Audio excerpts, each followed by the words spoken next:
Hello guys, আজকে সকালটা শুরু করলাম একটু গাছের চর্চা দিয়ে। এই গাছগুলো নতুন কিনেছি, তাই বারান্দায় এত গাছ করে ফেলেছি যে জায়গার এখন অভাব দেখা দিয়েছে। আর কি বলো, তাই মা একটু জায়গা করে নিল। এটা হচ্ছে মোরগ গাছ। দেখো কি সুন্দর সুন্দর ফুলগুলো ফুটেছে। এইটা নতুন কিনেছি। আমার এই ফুলগুলো দারুণ লাগে। এটা শুধু শীতকালের ফুল না, সবসময় এই ফুলগুলি ফোটে। এই ফুলগুলো আমার সবসময় ভালো লাগে।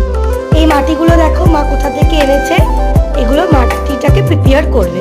এবার মা মাটিটাকে প্রিপেয়ার করতে বসেছে। মাটিটা একদম মা একটু গুঁড়ো গুঁড়ো করে নিল। এবার একটা টবের মধ্যে মাটিটাকে দিয়ে দিচ্ছে।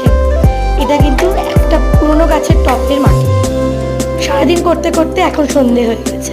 সমস্ত গাছগুলোকে একবার করে দেখিয়ে নিলাম। এমন কোনো মানুষ নেই যে গাছ পছন্দ করে না। সো সবাই খুব ভালো থেকো, সুস্থ থেকো। বাই।